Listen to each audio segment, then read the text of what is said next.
계속해서 코로나 팬데믹이 진행 중에 있습니다. 이제 가을이 지나가고 겨울이 이제 이렇게 막 다가오니까 더 확산되는 이런 분위기인데, 이렇게 코로나 팬데믹 기간 동안에 사람마다 뭐 좀 차이는 있겠지만 지금 전 인류가 가장 관심이 있는 것은 여전히 건강입니다. 뭐 이거보다 더 큰 관심이 없겠죠. 그래서 올 한 해도 코로나 팬데믹으로 인해서 건강에 많은 힘든 분들도 있었습니다. 물론 지금도 어려움이 있는 분들도 있겠습니다. 이런 상황 가운데서 우리가 다음 주일에는 추수감사주일로 지킵니다. 여느 해보다 특별히 이 감사에 관하여서 어떤 해보다 더 우리가 특별하게 다가오는, 우리에게 더 특별하게 다가오는 그런 한 주, 그리고 변함없는 추수감사주일에 감사가 넘치기를 바랍니다. 이렇게 다음 주 추수감사절이고 해서 오늘 또 그리고 다음 주 또 감사에 대해서 우리가 같이 말씀을 나누어 보려고 하는데, 이 감사에 대해서 말씀을 준비하다 보니까 그전에도 알고 있었지만 새롭게 다가오는 것이 코로나 팬데믹 기간 동안에 우리의 관심이 또 건강에 있듯이 이 감사와 건강이 아주 밀접한 관계가 있다는 여러 가지 객관적인 과학적인 자료들이 참 많이 있더라고요. 그 중에 몇 가지만 제가 한 가지 소개해 드릴게요. 이게 최근에 뇌과학이 많이 발전하면서 사람들이 뇌에 대해서 연구를 굉장히 많이 했는데요. 이 사람이 감사를 하면은 뇌하수체 후엽에서 옥시토신이라는 호르몬이 발생하도록 촉진을 한답니다. 이 옥시토신 호르몬이 어디에 좋은가 하면 여성이 임신하고 출산할 때 반드시 필요한 호르몬이라고 말을 합니다. 자, 그러면 여러분 한번 생각해 보십시오. 감사가 있으면 옥시토신 호르몬이 분비되고 한 여성이 임신을 하고 출산하는데 중요한 영향을 미칩니다. 무슨 말인가 하면 감사가 생명에 중요한 영향을 미친다는 것입니다. 그러니까 무슨 결론이 나는가 하면 한 아기를 잉태하고 있는 여인이 감사를 많이 하면 할수록 이 자녀에게 출산할 때도 자녀에게도 훨씬 좋고 자녀의 정신건강에도 훨씬 더 좋을 수가 있다는 것입니다. 그리고 이 옥시토신이 또 이 도파민을 분비하는 데 촉진한다고 말합니다. 도파민이 뭔가 하면 우리 몸의 진통제입니다. 그래서 도파민이 그 몸에서 많이 발생하면 스트레스가 생겨도 덜 고통스럽고 훨씬 더 진통을 덜 느낀다고 이렇게 말을 합니다. 그리고 여러분들 엔돌핀 알잖아요. 이 엔돌핀보다 4,000배나 효력이 있는 게 다이돌핀이라고 말을 합니다. 이 다이돌핀은 한 사람이 감사를 충만하게 느낄 때, 그리고 뭐 대충 감사하는 게 아니고 진짜 가슴속에 야 이거 정말 감사한 일이구나라고 그렇게 느낄 때 우리 몸에서 이 촉진되고 분비되는 게 다이돌핀이랍니다. 이 엔돌핀 우리가 많이 알잖아요. 엔돌핀은 비교할 수 없을 정도로 다이돌핀은 4,000배나 효력이 더 있다고 합니다. 그 외에도 뭐 무수한 자료들이 많습니다. 한 가지 결론, 감사를 하면은 건강에 굉장히 좋다는 겁니다. 물론 다리가 부서졌는데 감사한다고 다리가 갑자기 턱 이렇게 조립되는 건 아닙니다. 그러나 전체적으로 감사는요, 사람의 건강을 굉장히 정진시켜주고 있습니다. 또 하나 아주 재밌는 그 자료를 발견했는데 무엇인가 하면요, 이게 감사와 장수에도 굉장히 직결된다고 합니다. 180명의 수녀들을 70년 동안 조사했던 자료가 있습니다. 그러니까 20대 초반에 180명의 수녀들이 종신서약을 합니다. 그 종신서약을 그 20대 초반의 나이대에 180명의 수녀들의 일기 썼는 것을 모아서 4그룹으로 나누었습니다. 1그룹, 감사가 제일 없는 그룹. 일기를 읽어보니까 뭐 불평 많고 이 수녀원에는 뭐 밥도 안 좋고 우리 수녀원장은 까다롭고 그런 이제 불평이 제일 많은 1그룹. 2그룹은 불평이 1그룹보다 좀 덜 있는 그룹. 3그룹은 그거보다 좀 더 덜 있는 그룹. 4그룹은 뭐 일기 읽어보면 전부 다 감사가 넘칩니다. 뭐 이래도 감사 저래도 감사 모든 게 긍정적이고 일기장을 읽어보면 진짜로 굉장히 밝고 건강한 이런 그룹들의 사람들 4그룹. 이렇게 해서 70년 뒤에 이 수녀들이 나이가 90살 때 생존율을 조사해 봤습니다. 어떻게 나왔을까요? 1그룹하고 4그룹. 1그룹이 불평 많고 감사 없는 그룹. 4그룹은 뭐 감사와 모든 게 다 좋은 그룹. 4그룹이 1그룹보다 생존율이 2배나 많았대요. 제가 연구한 게 아니고 다른 사람이 70년 동안 연구를 하니까 그런 결과가 나왔다는 겁니다. 무엇을 알 수 있습니까? 감사는 장수 그리고 건강에 손해볼 게 하나도 없다는 겁니다.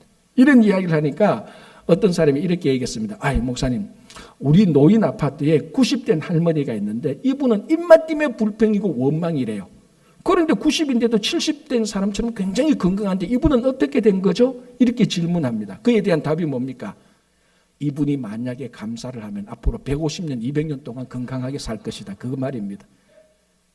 그러니까 여러분, 감사하면은 손해볼 거 하나도 없습니다. 누가 감사한다고 세금 내라 그럽니까? 감사한다고 뭐 벌금을 물립니까? 아니잖아요. 감사하면은 특별히 코로나 팬데믹 기간 동안에 정말로 감사는 우리 건강에도 도움되고 건강하게 오래 사는 데도 도움됩니다.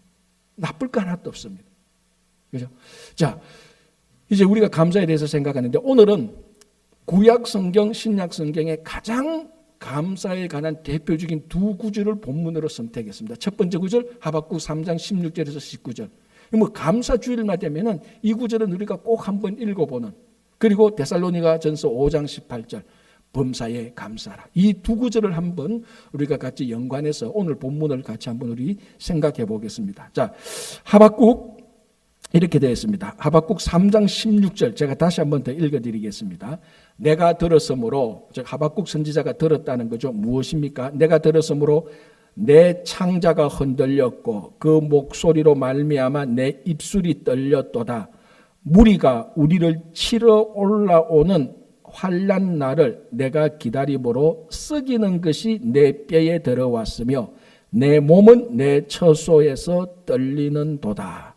자, 이게 무슨 어떤 배경에서 이 말을 했는가 하면은 바벨론이 유다를 침략하는 그런 상황입니다. 즉 하박국 선지자는 남유다의 여호야김 때의 여호야김 왕 때 선지자입니다.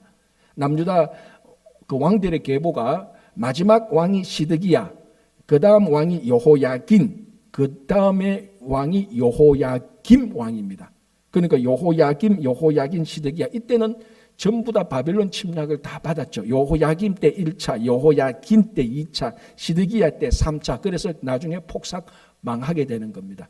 그러니까 이 하박국의 배경은 여호야김 왕 때 바벨론 1차 침입 때를 지금 배경으로 하고 있습니다. 그런데 하박국 선지자가 뭘 들었는가 하면은 저 강대국 바벨론이 유다를 쳐들어온다는 그런 소식을 듣게 되는 것입니다. 아마 이게 쳐들어왔는 상황인지 쳐들어올 것인지 그런 정확한 건 모르겠지만 어쨌거나 이 바벨론 침략에 대해서 하박국 선지자가 듣고 굉장히 괴로워하는 그런 내용입니다. 얼만큼 괴로워했는가? 내 창자가 흔들렸다고 말은. 우리말로 하면 먹은 게 소화 하나도 안 되고 막 속이 막 얽히고 썩히는 거죠. 그리고 뭐라고 말합니까? 내 뼈에 썩이는 것이 내 뼈에 들어왔다. 그리고 뼈가 썩는 고통을 지금 겪고 있다는 것입니다. 그래서 이 날을 환난 날이다.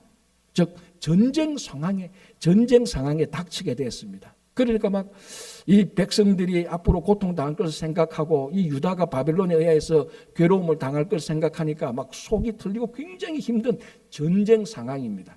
자, 그리고 17절을 한번 보겠습니다. 우리가 잘 아는 구절이죠. 제가 한번 더 읽어드리겠습니다. 비록 무화과 나무가 무성하지 못하며 포도나무에 열매가 없으며 감람나무에 소출이 없으며 밭에 먹을 것이 없으며 우리의 양이 없으며 외양간에 소가 없을지라도. 자, 세 종류의 나무가 나옵니다. 포도나무, 무화과나무, 감람나무. 이 세 종류의 나무는 가나안의 가장 대표적인 나무입니다. 무화과, 포도나무, 감람나무에 열매가 없다면은 그거는 가나안 땅에 어떤 나무에 열매가 맺히지 않는다는 말입니다. 그런데 지금 포도나무, 감람나무, 무화과나무에 아무런 열매 소출이 없습니다. 그리고 밭에 소출이 없습니다. 그리고 집에 들어가서 우리와 그 외양간과 우리에 보니까 양과 소도 없습니다. 뭐 어떤 상황입니까? 먹을 게 하나도 없습니다. 뭐 채식, 뭐 육식 이런 거 가릴 형편도 못 되시 당장 지금 굶어 죽게 되는 그런 현실 속에 빠진 것입니다. 그러니까 여러분 한번 보십시오. 전쟁 상황, 굶주려서 죽게 되는 그런 현실 속에 하박국이 지금 처해가 있습니다. 남유다가 그렇게 처해 있는 그런 상황입니다. 자, 이런 상황에서 감사가 나오겠습니까? 안 나오죠. 지금 전쟁 상황이고 먹을 것도 없이 지금 굶어 죽게 될 판인데 무슨 감사가 있고 무슨 기쁨과 즐거움이 있겠습니까? 아무것도 생각해 볼 수 없을 것입니다. 그런데 오늘 이 하박국 3장 18절, 19절을 읽어보면 그런 상황과 현실 가운데에서도 하박국 선지자가 기뻐하고 즐거워하는 것을 우리들에게 증거해 줍니다. 자, 18절 한번 볼게요. 나는 여호와로 말미암아 즐거워하며 나의 구원의 하나님으로 말미암아 기뻐하리로다. 자, 전쟁 상황이고 굶주림의 현실 가운데서도 하박국 선지자가 기뻐하고 즐거워합니다. 무엇으로? 여호와로 말미암아, 즉 구원의 하나님으로 말미암아. 이게 영어 성경에 보면은 하나님 안에서, 구원의 하나님 안에서 이렇게 번역하고 있습니다. 근데 사실 우리가 건물 안에서, 빌딩 안에서 이런 말은, 집 안에서 이런 말은 쉽게 무슨 말인지 딱 감이 옵니다. 그런데 성령 안에서, 하나님 안에서, 그리스도 안에서 이런 말은 추상적인 개념이기 때문에 정확히 뭔지 딱 꼬집어서 말하기가 좀 애매할 때가 있습니다. 오늘 본문도 사실은 그래서 하나님으로 말미암아 또는 하나님 안에서 무언가를 알긴 알겠는데 탁 핀포인트 하듯이 딱 꼬집어서 이거다라고 말하기에는 약간 부족합니다. 그래서 설명을 하자면은 하나님 안에서, 구원의 하나님 안에서, 이 말은 구원의 하나님을 통하여 이 말입니다. 더 쉽게 말하면 구원의 하나님이라는 렌즈를 통하여서 볼 때 이 말하고 똑같습니다. 더 쉽게 말하면 구원의 하나님이라는 안경을 끼고 볼 때 이 말입니다. 그러니까 전쟁 상황이고 굶주림의 현실 속에 빠져 있습니다. 이때 하박국 선지자가 구원의 하나님이라는 안경을 끼고 보니까 바벨론이 침략해와도 구원의 하나님의 안경을 보니까 구원밖에 안 보이는 겁니다. 그리고 굶주림의 현실이 있어도 구원의 하나님의 안경을 끼고 보니까 만나와 메추라기가 보이는 겁니다. 그러니까 감사라는 것은요, 현실과 상황에 좌우되는 게 아닙니다. 현실과 상황을 어떻게 보느냐에 따라서 좌우되는 것입니다. 자, 우리 주변에 이 엄청난 부자들이 있고 권력자들이 있습니다. 그 사람들의 현실과 상황은 감사할 수 있는 조건이 갖춰져 있다고 우리가 볼 수 있습니다. 그런데 그런 좋은 현실과 상황 속에 있다고 해서 그 사람들이 다 감사합니까? 그렇지 않은 사람들 수도 없이 많습니다. 우울증에 걸려서 약 먹고 자살하고 죽는 사람들, 부자들, 권력자들 수두룩합니다. 조건으로 따지면 그 사람들은 늘 감사하고 즐겁고 기쁘게 살 것 같은데 그 현실과 상황을 보면은 그럴 것 같은데 그렇지 않습니다. 반면에 우리처럼 평범하게 살아도 뭔가 좀 하루 2% 부족한 물질을 가지고 있어도 그저 그 현실 속에서, 상황 속에서 기쁘게 사는 사람들이 많이 있습니다. 왜냐하면 기쁨과 즐거움, 즉 감사라는 것은 현실과 상황이 아니라 그 현실과 상황을 어떻게 보느냐에 따라서 결정되어지는 것입니다. 그래서 구원의, 지금 오늘 하박국 선지자는 그 전쟁 상황과 굶주림 현실을 구원의 하나님으로 보니까 기쁘고 즐거움이 넘친다고 감사를 하고 있는 것입니다. 작년인가요? 제 아내하고 이제 남서부 쪽에 여행을 가다가 이제 차를 운전하다 가다 보면은 그쪽에 이제 좋은 그 경치들이 많습니다. 그래서 가다 보면은 좀 멈춰서서 좀 둘러보고 또 뭐 합니까? 인증사진 또 찍고 하지 않습니까?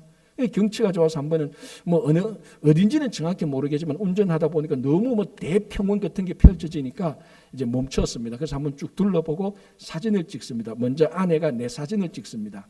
그래서 이제 폼 잡고 이제 앵글 잡고 하는데 자꾸 왼쪽으로 가래요. 왜 하니까 좀 어둡대. 왼쪽으로 가니까 또 어둡대. 그럼 오른쪽으로 가보래. 근데 내가 오른쪽으로도 또 어둡대요. 일단 찍으라고 무조건. 그래서 짜증나서 이제 그렇게 만약에 찍었어요. 그래서 이제 바꾸자고, 내가 찍겠다고. 자, 당신이 거기서 봐라. 내가 보는데 이제 내가 사진을 찍는데 어둡지 않아요. 이만하면 대충 훤한데 그때가 오후 한 2, 3시인데 그 태양이 한참 비칠 때인데, 야, 그래서 사진 찍고 당신 뭐가 어둡냐? 하나도 어둡지 않는데 하니까 아내하고 저하고 똑같이 했던 게 있습니다. 왜 그렇죠? 제 아내는 선글라스를 끼고 있었거든. 자기도 몰랐던 게 나도 몰랐던 거예요. 그리고 검정색 선글라스를 끼고 그 사진 찍는데 내가 앉은 자리 보면 내가 이래 섰으니까 다 어둡게 보이는 거예요. 오후 2시, 3시 햇빛이 쨍쨍 비치는데도 자꾸 어둡다고 왼쪽으로 가라고 자꾸 오른쪽으로 하고. 저도 성인 군자는 아니잖아요. 그래서 좀 짜증이 났죠. 알고 보니까 검정색 선글라스를 폼나게 딱 쥐고 어둡다 그러는 거예요. 우리가 늘 그렇게 말하잖아요. 노란색 안경을 끼고 보면 노랗게 보인다. 맞습니다. 오늘 하박국 선지자는 구원의 하나님이라는 안경을 끼고 그 전쟁 상황과 굶주림의 현실을 보니까 구원이 보이는 거예요. 그러니 처해진 그 현실과 상황을 어떻게 보느냐에 따라서 감사가 넘치는지 안 넘치는지 결정이 납니다. 제가 아는 한 분은, 이 사람은 평소에는 참 점잖은데 운전만 하면은 오버스피드, 늘 과속을 해요. 그래서 그 사람 책상에 가면은 늘 티켓이 한두 장 늘 있어요. 그러니까 1년에 오버스피드 과속해서 티켓 내는 티켓비만 해도 몇천 불이 된대요. 안 된대요. 자기는 운전을 잡으면은 막 빨리 가고 싶대요. 그래서 내가 야, 그 돈 아깝지 않냐니까. 처음에는 돈이 되게 아까웠대요. 사실 우리가 그렇잖아요. 교통벌금 내는 것만큼 아까운 돈 없습니다. 그죠? 많든 적든. 처음에는 되게 아까웠는데 어느 정도 되니까 그 사람 말에 도가 터지니까 이게 아깝지 않고 감사 헌금이 되더라는 거예요. 왜? 하고 물으니까 어느 날 이런 생각이 들더라는 겁니다. 자기가 오버스피드에서 경찰한테 딱 잡히고 멈추고 그리고 티켓 끊기면은 다 그렇잖아요. 또 티켓 끊고 오버스피드 안 내잖아요. 그때부터 속력을 이제 줄입니다. 정상 속도로 갑니다. 그래서 지금까지 자기는 교통사고 한 번도 안 났다는 거예요. 만약에 그때 교통경찰이 자기를 잡지 않았다면 그 과속으로 몇 번 사고 났을 거라고. 그래서 하나님께서 자기가 과속할 때마다 교통경찰을 보내서 자기 과속을 멈추게 해서 하나님께서 자기가 사고 나지 않도록 그렇게 보살펴 줬기 때문에 이 교통티켓은 벌금이 아니고 자기의 구원의 사인이라는 거예요. 듣고 보니까 그런 것 같아요. 그래서 이분은 이 교통티켓이 벌금이 아니고 자기가 구원받은 것에 대한 감사 헌금이래요. 근데 교회를 내지 않고 뉴욕시에 내는 거예요, 대신. 그게 다르대요. 자, 그렇다고 해서 과속해서는 안 됩니다. 물론 약간 자기 형편을 정당화하기 위해서 그렇게 좀 억지로 말한 측면이 없잖아 있긴 있는데 제가 하나 중요한 걸 배웠습니다. 야, 저 교통티켓도 구원의 관점에서 보니까 저게 감사로 보이는구나라는 것을 제가 배웠습니다. 그래서 저도 가끔 과속 티켓 끊기면 저도 그 사람처럼 그렇게 생각합니다. 아, 내가 이 속도로 계속 갔다가는 사고 날 것을 하나님께서 막아주셨구나. 그래서 교통경찰을 보내서 멈추게 하고 벌금을 물게 하셨구나. 그래야 내가 오늘은 속력 안 내지. 그래서 나도 과속으로 한 번도 사고 나지 않았잖아. 감사하구나. 그러니까 여러분 한번 보십시오. 우리 주변에 과속 티켓 하나 끊기면 교통경찰 온갖 욕 다 합니다. 이놈의 법이 이러니 저 경찰이 다른 사람은 안 잡고 내만 잡았다. 인종차별한다. 별소리 다 하는 사람 많아요. 그런데 그분은 감사하다. 내가 사고 날 걸 하나님께서 이 티켓으로 막아주셨구나. 이게 자기가 처한 현실과 상황을 바라보는 구원의 관점입니다. 똑같은 티켓을 받았는데 똑같은 현실과 상황에서 티켓을 받았는데 한 사람은 온갖 욕과 불만과 원망을 다 하는데 한 사람은 이게 나를 살렸구나라고 감사하는 거예요. 지금 하박국이 바로 그런 말을 하고 있는 겁니다. 굶주림의 현실과 전쟁 상황 가운데서도 내가 구원의 하나님으로 이 세상을 보니까 하나님이 우리를 구원하시려고 이 모든 섭리를 하시는구나. 기쁨과 즐거움이 넘치는 것입니다. 자, 요즘 코로나 팬데믹 한참 또 다시 재확산 조짐이 일어나고 있습니다. 아니, 사실은 일어났죠. 이게 언제 끝났는지는 아무래도 모르겠지만 분명히 끝날 날이 분명히 있습니다. 그런데 한 가지 이제 우리 주변 사람들하고 얘기해 보면 모든 우리가 처해 있는 현실과 상황을 전부 다 코로나 팬데믹 이 관점으로 다 보고 있어요. 언론도 그렇고 TV나 이런 데 나와서 얘기하는 분도 그렇고 드라마도 그렇고 모든 것이 코로나 팬데믹을 통하여서 현실을 봅니다. 그러니까 미래가 불안하고 두렵고 겁나고 우울해집니다. 우리가 이번 2020년 추수감사주의를 맞이하면서 우리는 코로나 팬데믹이라는 안경을 좀 내려놓고 구원의 하나님이라는 안경을 좀 꼈으면 좋겠습니다. 우리 현실을 코로나 팬데믹으로 보면요, 우울하고 불안하고 염려 있고 해답이 없습니다. 이거 내려놓고 구원의 하나님의 관점에서 볼 때, 우리가 처해 있는 이 상황조차도 하나님께서는 반드시 우리가 알지 못하는 방법으로 구원해 주실 것이라는 확신이 드는 겁니다. 또 하나, 코로나 팬데믹 이 자체도 구원의 하나님으로 안경으로 보면요, 우리가 지금은 알지 못하지만, 지금은 진짜 이해하지 못하지만 이 코로나 팬데믹조차도 하나님의 구원의 섭리 속에 반드시 들어있는 것이 보입니다. 그 구원의 하나님의 안경을 끼시면. 그래서 오늘 하박국 선지자가 그런 전쟁 상황과 굶주리는 상황 속에서도 기뻐하고 즐거워하는 겁니다. 옆에서 보면 미친 사람처럼 보이겠죠. 그러나 끼고 있는 안경이 달라요. 바라보는 렌즈가 다르다니까요. 성도가 이 상황, 현실과 상황을 바라보는 구원의 렌즈로 볼 때 어떤 상황에서도 우리는 감사하고 즐거워할 수 있는 것입니다. 자, 19절 보겠습니다. 이렇게 되어 있습니다. 주 여호와는 나의 힘이시라. 나의 발을 사슴과 같게 하사 나를 나의 높은 곳으로 다니게 하시리로다. 자, 이 19절에 하박국 선지자가 자기가 사슴과 같다는 것을 봅니다. 그리고 사슴이 아주 괜쾌하게 움직이잖아요. 괜쾌하게 움직이는 괜쾌하게 움직이면서 높은 곳으로 가는 그 사슴에서 자기를 바라보게 되는 겁니다. 어떻게 보면 좀 정신 나간 사람 같아요. 여러분 한번 생각해 보십시오. 지금 전쟁 상황이고 굶주리는 상황인데 자기 발이 사슴과 같고 높은 곳으로 간다? 이거 전혀 상황에 맞지 않는 그런 말 같은데, 지금 이 하박국 선지자는 전쟁 상황과 굶주림의 그 현실과 상황 속에서 그 어떤 사람도 보지 못하는 한 가지를 봅니다. 자기가 사슴과 같이 높이 올라가서 높은 곳으로 뛰어가고 있습니다. 이게 하박국서 앞의 내용하고 같이 우리가 연결해서 보면요, 무슨 비전인가 하면은 자기가 높은 곳에 올라간다는 것은 침략군들, 바빌론 군사들이 쳐들어와도 그 높은 곳을 밟고 지나간다는 그런 비전과 연결되고 있는 것입니다. 그래서 기뻐하고 감사할 수 있는 것이죠. 무슨 말인가 하면요, 감사는 현실과 상황에 좌우되는 것이 아닙니다. 감사는 그 처해 있는 현실과 상황 속에서 무엇을 보느냐에 따라서 달라집니다. 자, 앞에서는 하박국의 감사는 자기가 처해진 현실과 상황을 어떻게 보느냐에 따라서 달라졌다면, 이번에는 자기가 처해진 현실과 상황 그 안에서 무엇을 보느냐에 따라서 달라집니다. 그래서 감사는요, 궁극적으로 비전입니다. 사람들이 안 보는 것, 감추어져 있는 것, 그걸 믿음으로 보는 것, 그게 비전이고, 무엇을 봅니까? 하나님께서 감사할 조건을 만들어 놓은 것, 그것을 보는 게 비전입니다. 그게 감사죠. 자, 어느 마을에, 이 마을 한중간에 오래된 창고가 있습니다. 이 창고는 마을 사람들이 공동으로 사용하는 창고인데, 자기 집에 이제 귀중품, 또 자기 집에 보관하지 못하는 것을 마을 창고에 문을 열고 와서 자기 집, 그러니까 자기 칸막, 자기 집에 해당되는 칸막이에 있는 물건을 이제 보관해왔던 그런 마을 공동 창고인데, 그 마을의 한 중간에 있었습니다. 그래야 다 사방에서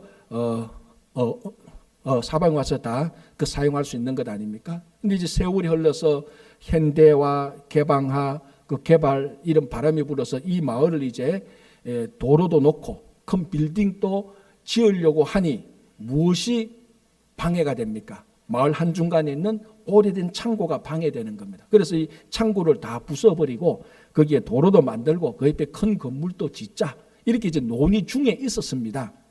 그때에 이 창고가 없어지는 것을 굉장히 마음 아파했던 그 마을의 화가가 이 창고에 그림을 그려서 크게 그려서 마을 사람들이 다 보는 공구판에 붙여놨습니다. 근데 그 그림을 보면 어떤 그림이었는가 하면은 마을에 그 창고를 그렸는데 어디에 포커스를 맞췄는가 하면 두 군데에 포커스를 맞췄습니다. 첫째는 마을 창고의 문고리, 그러니까 세월이 하도 오래돼서 문고리가 거의 다 떨어질랑 말랑한 문고리를 그렸습니다. 아주 리얼하게. 그리고 그 문고리 붙어있는 자물쇠, 이제 자물쇠도 다 녹슬어가지고 이제 뭐 열쇠도 찾아볼 수 없는 그런 이제 허름한 자물쇠, 그리고 다 떨어질랑 말랑한 녹슨 문고리, 그것을 아주 리얼하게 잘 그려놓고 첫 번째, 두 번째는 이 창고에 내 모퉁이가 세월이 하도 많이 흘러서 썩어서 무너져 내린 것을 중점을 두고 이 창고를 크게 그려서 마을 게시판에 붙여놨습니다. 이제 마을 사람들이 오고 가면서 그 창고 그림을 보죠. 그러면서 무슨 생각이 드는가 하면 저 창고가 마치 자기 할아버지의 할아버지가 그 창고가 되어서 거기에 앉아있는 그런 모습과 같은 유사한 인상을 받게 됩니다. 그리고 사람들이 오고 가고 가면서 뭘 계속해서 봅니까? 허물어진 내 모퉁이, 그리고 녹슬고 다 떨어질랑 말랑한 문고리, 그것을 계속해서 다 보면서 지나갈 때 화가가 그 그림에 대한 설명을 말합니다. 자, 여러분, 이 문고리를 보시라고. 문고리가 이제 다 떨어서 그 문에 붙어 있다가 세월이 흘러서 문고리가 떨어질랑 말랑하고 그 문고리 붙어 있는 그 자물쇠 다 녹슬었어. 한 번만 흔들어 버리면 떨어질 것 같다. 그러나 이 문고리와 자물쇠가 지난 오랜 세월 동안에 여러분들의 어머니와 여러분들의 할머니와 할아버지들이 자기 집안의 귀중품을 이 창고에 보관했을 때 이 문고리와 자물쇠가 도적들이 그것을 가져가지 못하도록 꼭 붙들고 있었다. 그런 오랜 세월 동안 붙들고 있다가 다 이제 낡아서 녹슬고 있었던 그 문고리다. 이 문고리가 없었더라면, 이 자물쇠가 없었더라면 여러분들 어머니, 아버지, 할아버지의 귀중품은 다 도둑 맞아서 다 사라졌을 것이다. 그런 차원. 두 번째는 네 군데에 있는 그 모퉁이가 다 허물어져 버렸습니다. 이 오랜 세월 동안에 이 네 모퉁이가 그 세월 동안에 버티면서 바람이 불고 폭풍이 불고 비가 오고 눈이 오고 땡볕이 내려치고 지진이 나고, 그래도 이 창고의 네 모퉁이가 그 창고를 지키고 있었기 때문에, 버티고 있었기 때문에 당신들의 조상들이 귀중품을, 생활 필수품을 이 창고에 맡길 수 있어서 지금까지 살아왔다는 것을 보여주는 그림이었어요. 그걸 설명을 듣고 마을 사람들이 전부 다 감동을 받았어요. 아, 이 창고가 우리의 삶을 지금까지 지탱시켜줬구나. 우리 삶을 지탱시켜 주느라고 저 내 모퉁이가 다 허물어져 버렸고 저 문고리가, 저 자물쇠가 다 지금 대롱대롱 해졌구나. 그 생각이 되니까 이 창고가 부숴서 파기할 창고가 아니고 지금까지 자기들의 삶을 보관해준 너무나 감사스러운 창고로 보이는 겁니다. 그래서 그 마을에서 회의를 해서 이 창고를 부수자, 그게 아니고 히스토릭 사이트로 영구히 보존하자고 결정을 내렸어요. 이 창고야말로 우리들의 삶을 지금까지 지탱해준 정말 감사하는 히스토릭 사이트로 결정을 하고, 대신 도로는 그 창고를 놔두고 그 로타리 형식으로 도로를 만들고 그 도시에 이제 많이 그 개발했다는 것입니다. 왜 이 이야기를 하는 거? 이 이야기의 교훈이 뭡니까? 그 화가가 창고를 보면서 흉물과 같은 창고, 쓰레기와 같은 창고, 어느 누구나 가서 빨리 치워버리고 싶은 그 창고에서 뭘 봅니까? 감사할 수 있는 조건을 보게 된 겁니다. 다 부서진 내 모퉁이. 이 모퉁이가 왜 부서졌느냐? 여러분들이 맡긴 그 귀중품을 지키기 위해서 오랜 세월 동안 오랜 세월 동안 지키다 보니까 다 허물어졌고, 도적들이 침입하지 못하도록 문고리가 붙들고 있었기 때문에, 자물쇠가 붙들고 있었기 때문에 그 귀중품과 생활 필수품이 보존해 왔지 않느냐. 얼마나 감사한 것인가. 그러니까 이 화가는 그 흉물과 같은 창고 더미에서 아무도 보지 못했던 감사를 보게 된 것입니다. 하박국 선지자가 오늘 본 거하고 똑같습니다. 전쟁이 막 터지고 먹을 것이 없는 이 상황 가운데서 자기 발이 사슴과 같이 높게 되어서 하나님께서 높이 자기를 들어서서 적을 밟고 다니는 그런 비전을 보게 되는 것입니다. 감사는요, 현실과 상황하고 상관없습니다. 그 현실과 상황 속에 감추어져 있는 감사를 볼 때 감사할 수 있습니다. 그럼 이런 질문이 있을 수 있겠죠. 정말로 모든 현실과 상황 속에서 감사할 게 진짜로 있냐? 실제로 있냐라고 질문을 할 때 그 대답은 뭡니까? 있습니까? 없습니까? 실제로 있습니다. 그게 데살로니가전서 5장 18절에 사도 바울이 데살로니가 교회 교인들에게 했던 말입니다. 범사에 감사하라. 범사라는 말은요, 영어로 보면 in all their circumstances. circumstances는 뭐 형편, 상황, 처지 이렇게 번역할 수 있고 우리들의 현실 이렇게도 번역할 수 있습니다. 모든 상황과 모든 처지와 모든 형편 가운데 모든 현실 가운데 감사하라. 왜? 이것이 그리스도 예수 안에서 너희를 향한 하나님의 뜻이라고 말합니다. 감사할 게 하나도 없는데 억지로 감사하라는 것이 아니고 너희 모든 형편과 상황 속에는 반드시 감사할 것이 있다. 그렇기 때문에 감사하라는 것입니다. 문제는 그 형편과 상황, 현실 속에서 우리가 무뎌서 우리가 교만해서 탐욕이 있어서 감사를 못 보는 것이 문제지 성도의 모든 삶에는 반드시 감사할 조건이 배어져 있고 안에 감추어져 있습니다. 그걸 보는 것이 비전입니다. 비전. 그래서 하박국은 그걸 보는 겁니다. 그래서 감사할 수 있는 것입니다. 여러분 1990년대에 프랑스에서 제일 유명한 여성 잡지 엘르라는 게 있습니다. 아마 뭐 여러분들도 봤을 수가 있을 겁니다. 그 엘르라는 여성 잡지의 편집장 그러면요 대단한 권력이죠. 언론 대단히 높은 위치에 있는 사람입니다. 그 장 도미니크 보비라는 사람이 43살 때 그 편집장으로 일하면서 어느 날 갑자기 뇌출혈로 쓰러집니다. 이 사람은 한참 인기 있고 43살이면 한참 일할 때고 인물도 잘생겼어. 사진을 보면은 잘생겼고 그리고 편집장이고 세계적으로 제일 유명한 잡지의 편집장이고 저널리스트고 작가고. 그런데 한순간에 뇌출혈로 쓰러져서 한 3주 뒤에 다시 깨어났습니다. 문제는 깨어났는데 의식은 그대로 있는데 몸이 꼼짝 못하는 겁니다. 하나만 움직입니다. 뭘 움직이는 줄 압니까? 왼쪽 눈꺼풀. 그리고는 하나도 못 움직여. 의식은 있는데 왼쪽 눈꺼풀만 움직입니다. 얼마나 좌절되겠습니까? 의식이 없으면 괜찮아요. 의식은 우리하고 똑같이 있습니다. 아무것도 못 움직입니다. 대소변 하나도 못 보죠. 음식 하나도 못 먹죠. 왼쪽 눈꺼풀만 움직인다니까요. 그래서 이 사람이 왼쪽 눈꺼풀을 움직여서 책을 쓰기 시작합니다. 어떻게 쓰느냐? 이제 분명히 누군가 도와야되죠. 이제 옆에 사람이 알파벳을 말하면은 그게 좋으면은 뭐 우리말로 하면 왼쪽 눈꺼풀 한 번 움직이고, 야 그 다음에 알파벳 그러면은 2번 움직이고 이런 식으로 해서 왼쪽 눈꺼풀만 움직여서 자기에게 알파벳을 보여주는 사람과 커뮤니케이션을 해서 책을 한 권 냅니다.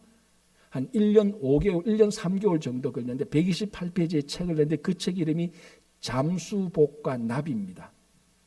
왜 잠수복인가 하면은 이 사람이 뇌출혈로 쓰러졌다가 깨어났는데 왼쪽 눈꺼풀만 움직인다 그러잖아요. 아무것도 못 움직입니다. 이게 마침 이 증상이 자물쇠 증후군이래요. 번역을 하자면은. 왜냐하면 온몸이 다 자물쇠로 묶어 놓은 것처럼 꼼짝하지 못한다고 해서 자물쇠 증후군입니다.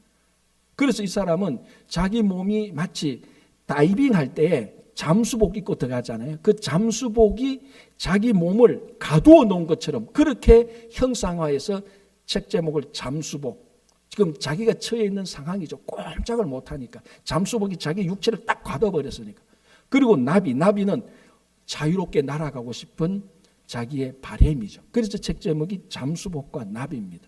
이걸 128페이지에 20만 번 이상 눈을 움직여서 눈꺼풀을 움직여서 책을 썼는데 그 책 가운데에 몇 가지 중요한 문구가 있습니다. 제일 잘 알려진 문구가 이건데요. 제가 한번 읽어드릴게요. 고이다 못해 흘러내리는 침을 삼킬 수만 있다면 세상에서 가장 행복한 사람이다. 자, 모든 몸이 이제 뭐 움직이지는 못하지만 입 안에 침이 고이잖아요. 그럼 침이 고이면 우리는 보통 삼키잖아요. 무의식 중에 다 삼킵니다. 그런데 이 사람은 그거 기능이 안 되니까 눈꺼풀만 움직이니까 침이 생겨도 입가로 흘러내리는 거예요. 그냥 미친 사람처럼. 그래서 뭐라고 말합니까? 입 안에 고이는 침을 삼킬 수만 있어도 세상에서 제일 행복한 사람이라는 거예요. 여러분 지금 침 못 삼키는 분 있습니까? 여러분 침만 삼켜도 여러분들은 행복한 사람이에요. 감사할 조건이 충분히 있는 사람입니다. 자, 또 이렇게 말하고 있습니다. 제가 또 한 문장 더 읽어드릴게요. 검은 파리 한 마리가 내 콧등 잔등에 와서 앉는다. 나는 이 파리를 쫓으려고 고개를 이리저리 돌려본다. 그래도 놈은 버티고 있다. 올림픽 때 구경한 그레코 로만형 레슬링 경기도 지금처럼 처절하지는 않았었다. 무슨 말입니까? 병실에 누워 있는데 파리 한 마리가 색 자기 콧등에 앉았습니다. 그러니까 파리를 쫓아내고 목을 움직여도 움직이집니까? 움직이지 못하죠. 그러니까 이 파리를 나가려고 해서 우리 같으면 뭐 손으로 치면 되니까 아니면 후 부르면 되는데 아무것도 못 움직입니다. 그래서 이 파리를 쫓아내려고 자기가 마음 쓰는 것이 레슬링 할 때 그랬고 로만형 씨름 선수가 처절하게 움직이는 것도 지금 자기 상황보다는 못하다는 겁니다. 여러분들이 여러분 콧등에 파리가 앉았는데 그거 못 쫓아내는 사람이 있으면 괜찮아요. 그럼 지금 그런 분 있습니까? 없잖아요. 여러분들은 충분히 감사할 조건이 차고 넘치는 사람입니다. 이 장 도미닉 봅이라는 사람과 비교해 보면 또 한 가지 더 이런 내용이 나옵니다. 자기 사랑스러운 아들이 이제 병실에 누웠을 때 병문안 왔는데 한 50cm 바로 옆에 이제 서 있습니다. 앉아 있습니다. 그 사랑하는 자기 아들을 한번 만져보고 싶어도 안고 싶어도 머리 한번 쓰다듬어 주고 싶어도 꼼짝을 못합니다. 눈물만 줄줄 흘리고 있습니다. 그런 내용이 나오는 겁니다. 자, 여러분 지금 여러분들의 자녀가 바로 앞에 있는데 싸워서 못 안아주는 거 말고 미워서 못 안아주는 거 말고 정말 우리 아들 우리 딸 어서 오라라고 건강이 안 돼서 터치 못하거나 못 알아주는 사람이 있습니까? 아니잖아요. 지금 저는 여러분들의 개인적인 상황을 일일이 다 알지는 못하지만 오늘 이 자리에 오신 분 또는 영상으로 함께 예배 드리신 분 모두가 다 이 장 도미니크 봅이라는 사람보다 훨씬 더 좋은 조건이 있습니다. 난 비교할 수가 없습니다. 침을 못 삼키는 사람이 어디 있습니까? 지금 침만 삼켜도 세상에서 제일 행복하겠다고 하는 사람입니다. 왜 우리는 그런 걸 깨닫지 못하냐? 너무나 우리에게 주어진 감사할 조건들을 우리는 당연하다고 생각하기 때문에 그렇습니다. 자, 지난 한 주간 정말 하나님께서 공기 주셔서 너무너무 감사하다고 울어보신 적 있습니까? 없잖아요. 그런데 정말 공기가 없다면 우리는 몇 분도 살지 못합니다. 그러니까 우리는 우리에게 주어진 너무나 많은 감사할 조건을 다 당연하다고 생각하니까 감사할 다른 것을 찾지를 못하는 겁니다. 그걸 보는 것이 비전입니다. 하나님께서 우리에게 감사할 수 있는 조건을 주셨는데 그걸 보시는 것이 비전이라고 말을 하는 거죠. 그래서 그 비전을 가지고 있는 사람이 감사할 수 있는 겁니다. 현실과 상황이 아무리 좋다 나쁘다 그걸로 감사가 결정되어지는 건 아닙니다. 어떤 상황 가운데서도 어떤 형편 가운데서도 하나님께서 우리에게 주신 감사를 발견하는 사람. 그래서 오늘 하박국은 그 현실과 상황 속에서 감사를 보면서 기뻐하고 즐거워했던 것입니다. 자, 여러분 지금 우리가 코로나 팬데믹 기간 동안에 살고 있습니다. 정말 올 한 해는 감사주일이 없었으면 좋겠다라는 그런 생각도 얼핏 들었습니다. 이게 뭡니까? 언제 끝날지도 모르고 이게 지금 경제가 회복될 기미도 보이지 않고 이 가을 겨울이 되니까 더 확산되고 더 불안하고 이게 뭡니까? 라는 그런 생각이 잠시 들기도 들었지만 다시 한번 이 상황 가운데서 하나님께 주신 감사를 생각해보면 차고 넘칩니다. 내게 건강이 있고 내가 볼 수 있는 두 눈이 있고 움직일 수 있는 손이 있고 음식을 먹을 수 있는 햇바닥이 있고 말할 수 있는 입이 있고 이거 무지무지한 감사한 조건인데 이걸 우리는 다 감사 조건에서 다 뺍니다. 고작 감사 조건은 뭡니까? 잘 되고 승진하고 올라가고 명성을 가지고 권력을 쥐고 어마어마한 부를 가지고 복권이나 당첨되고 이런 것만 감사한다고 생각하니까 늘 원망과 불만이 생기는 거죠. 정말 제일 중요한 감사한 것은 하나님이 이미 우리 삶에 다 갖추어 놓았습니다. 그걸 보는 것이 비전이고 하박국 선지자가 그런 어려운 상황과 형편 가운데서도 현실 가운데서도 그걸 보고 감사를 한 것입니다. 여러분 우리 현실 속에 있는 수없이 많은 감사한 것을 다시 한번 바라보면서 2020년 코로나 팬데믹이 있었던 그 한 해는 어느 해보다 정말로 감사했다고 고백하는 추수감사주일 올 한 해가 되기를 간절히 바랍니다. 기도하겠습니다.